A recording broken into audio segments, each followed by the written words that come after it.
Welcome to my YouTube channel. This is officially my first video on YouTube, okay? So I'll give a brief introduction about myself. My name is Anne. I am originally Nigerian. I have been living in Finland for 5 years now. I'll be 5 years in August. I came to Finland in June 2016 and I came for studies. And I've been in Finland ever since. And ever since I came, I have experienced an amazing cultural shift in my life. So I'm making this video today because I want to share with you guys 10 things you need to know before coming to Finland. And before we get right in, please, I'm a newbie on YouTube. Feel free to subscribe, like, and share. Let's grow this little community together. So thank you very much.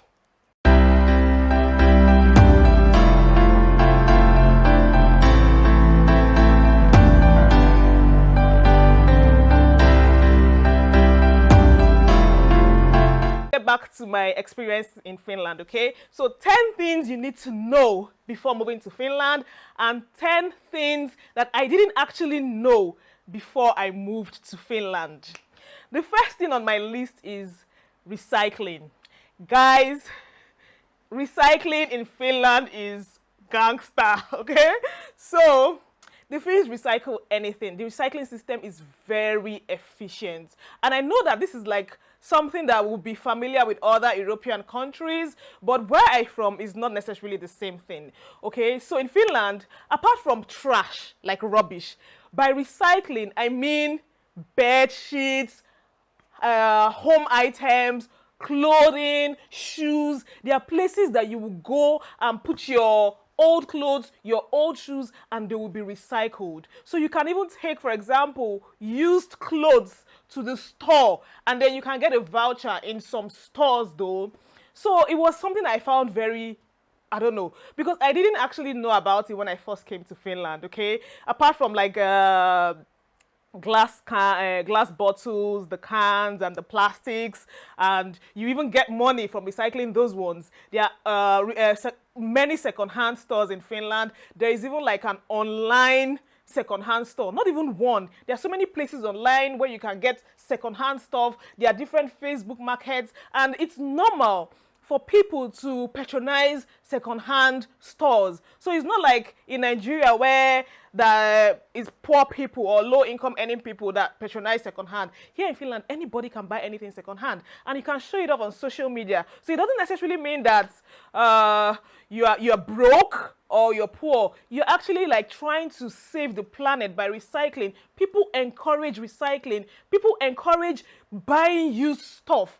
There are even TV shows here in Finland that promote recycling items. There are many. People watch these things and they hustle, literally. People hustle for used old vintage items. So I found this very amazing. As a matter of fact, I bought my first winter jacket from a second-hand store. So I said I was not going to dull myself. I went to the second-hand store. I started digging. I found some stuff. When I found out that you can get money from recycling cans, I started gathering cans. I went to the store the first time as a student. I didn't have money, so I just went. I got up to 20 euros one time I was recycling. And I used the money to buy food stuff. So I found it as a very efficient way of living. So it's something that you need to know when you move to Finland, okay? So my second point about things you need to know when moving to Finland is the personal space. I have to say that the Finns love personal space a lot. It was something that I found really, at first I was shocked. I was thinking that maybe because I'm black or I am, but no. It's a culture here. You give at least like 1 meter gap. Even in the queue, there's a gap between you and the next person. One day, I was in the store and I was like searching through like a rack of clothing. And the girl was just standing like really distant. She didn't want to come close. And I was wondering, why don't you want to, like, I didn't talk to her though. But I noticed that she was just trying to give me space. When I left, then she got in. In the buses, it's like that. You don't sit next to somebody until all the other spaces are filled up, then you now sit next to somebody. Finns can go to, like, they like their cottages a lot. They just want to go there, be alone, and they call it like rebooting. So you might see a Finn alone, doesn't necessarily mean that they don't have friends, or you might see that they are lonely. No, they are just taking time to be alone. When they want to be social, they will be social. So it's something that I actually found out when I got to Finland. And it brings me to my third point, which is the silence. The first thing that hit me when I got to the airport was the wave of silence. Like, Helsinki airport was the most peaceful airport I've ever landed in my entire life. Not like I've been traveling anywhere, like, to so many places before I came to Finland, but it was serene. It was peaceful. Like, the first night I spent in Finland was one of the most peaceful nights of my life. Like, I slept like a baby. The next morning I woke up, I looked through the window, I was like, where's everybody? Everywhere is so quiet. You understand? So this country is very quiet and people appreciate silence. So in the buses, in the trains, people don't necessarily converse with each other. They just keep silence.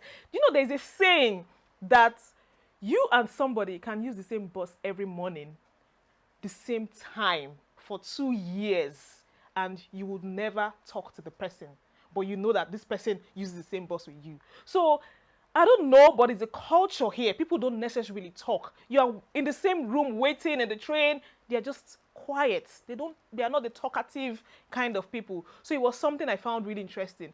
Another thing also is that you can be having a discussion with a Finn, and it's normal to just be silent. So they might ask you a question and you go out on a date or whatever, and it's okay for silence. In Nigeria, it's like a little bit awkward when, you know, there's like, nobody's talking to each other. Well, in Finland, it's totally normal. So that awkward silence is something that I've even learned over the years to embrace and accept.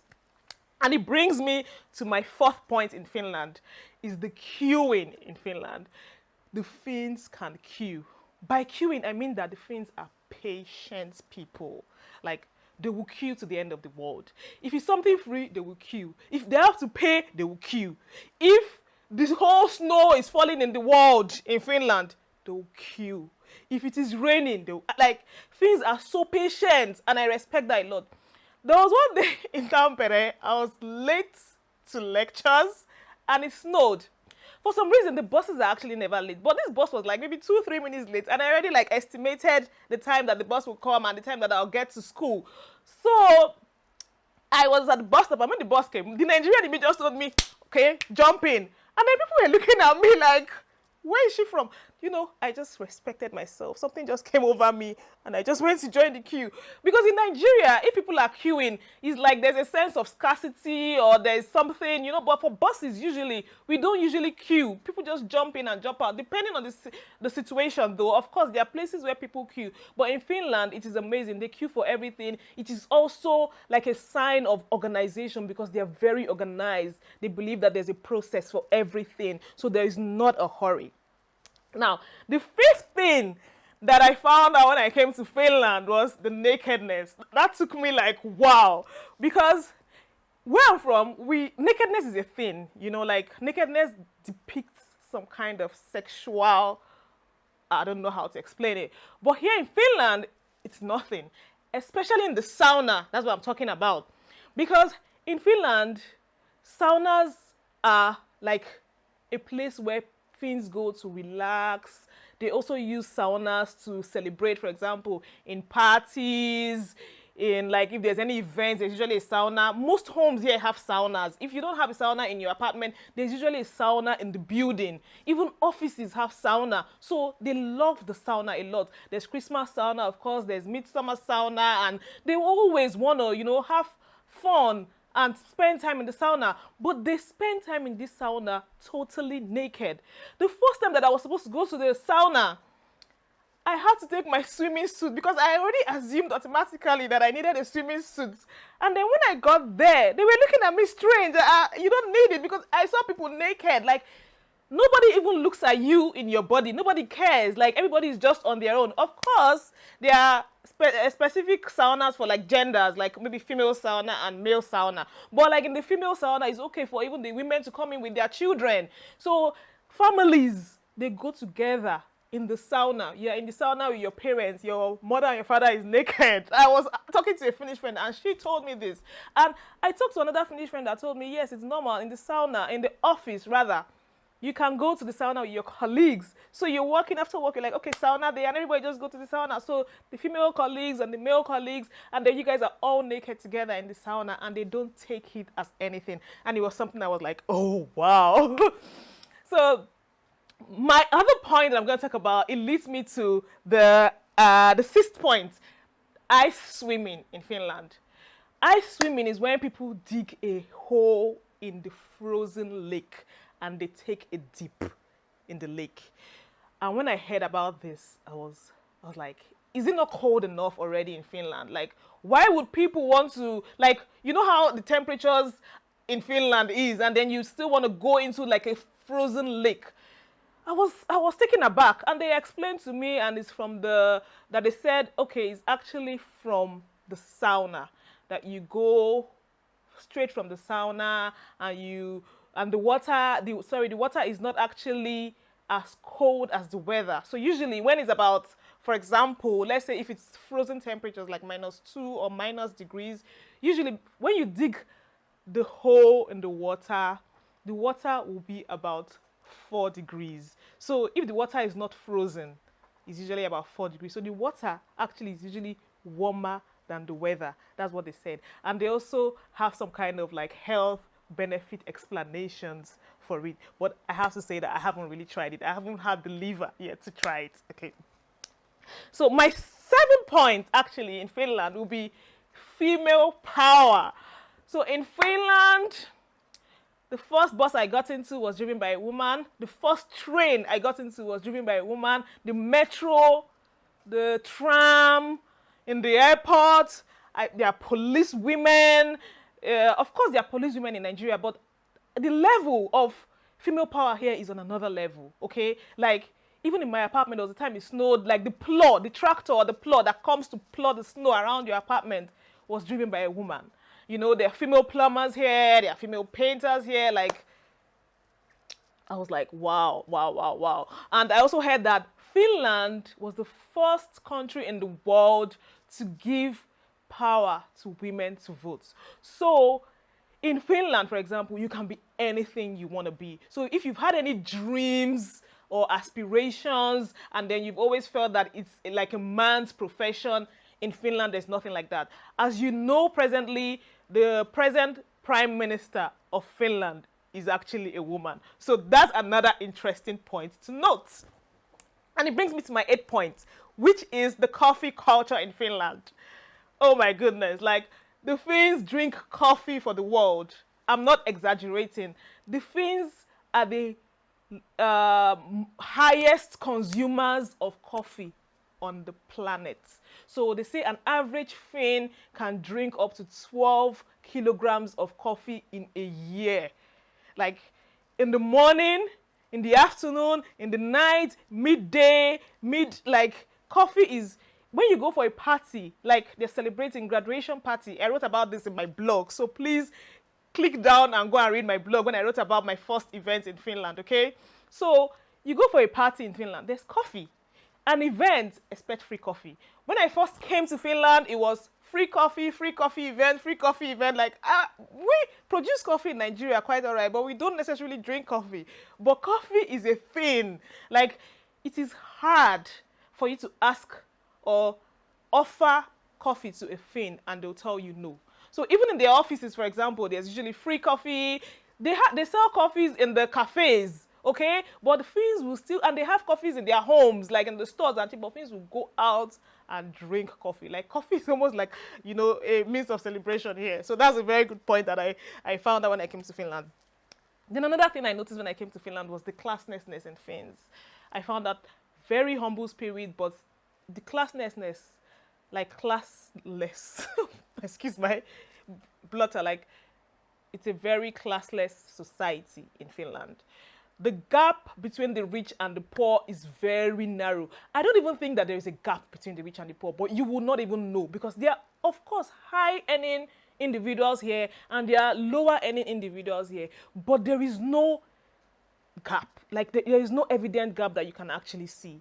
The rich and poor people ride the buses. They use the public services. Everybody, like all school children, ride public transport. So there's nothing like school bus here in Finland. Like everybody uses the train, the tram. I even heard one time that the president has used the train before. There was a picture also of the president of Finland plowing snow from the front of his house. That means that all these kind of like services like driving and chef, rich people drive themselves, rich people cook for themselves, rich people clean their homes. Of course, sometimes you can hire people to come and clean your home, but you can plow the snow by yourself if you are not living in a building that has this property maintenance people to come in and plow the building. So it's a society where that is not necessarily constructed for class. Even in their apartments, there is no specific like construction or design for like a master bedroom and master bedroom toilet. No, everything is just, organized in such a way that it is for everybody. You do not call anybody Mr. When I got to University of Tampere, I was calling my professor Anna, and she was like, you can just call me Anna. Even if they are doctors, they don't believe in titles, doctor, Mrs., chief, doctor, engineer. It doesn't exist in Finland. Just call them by their first name, regardless of their age or gender. And I found that really, really interesting. And it brings me to my last point, of course. If you're coming to Finland, or if you do not know this, the taxes in Finland are very high, okay? So Finland is one of the countries in the world with the highest taxes. By this, I mean that Finland operates in a progressive tax system. It means the higher you earn, the higher you pay taxes. When I came to Finland, I heard about this, but I did not feel it until I got my first paycheck after graduating. So when I got my first paycheck, I looked at the amount of taxes that was deducted and I was like, what? Because I pay taxes in Nigeria, don't get me wrong, but you don't think about these things. We don't feel it because it's just very minute. But the taxes in Finland are heavy and it somehow pinches you. Like you feel it from your money. But with time, because of the amazing infrastructure, because of the free educational system here in Finland, because education is free and it's compulsory for even children to go to school. Like everything is working fine, everything is okay. So you are happy to pay the taxes in Finland. Like they say that Finns are even happy taxpayers because they pay because they want to see things done. That's why they pay for things. So this brings me to like the 10 things that I wish I knew before coming to Finland. I'll be making a part 2 of this video. So please, if you enjoyed it, I would really, really appreciate if you subscribe and like and share my videos. I will be making more videos about this topic in the coming days. Thank you so much for watching and see you in my next video. Bye.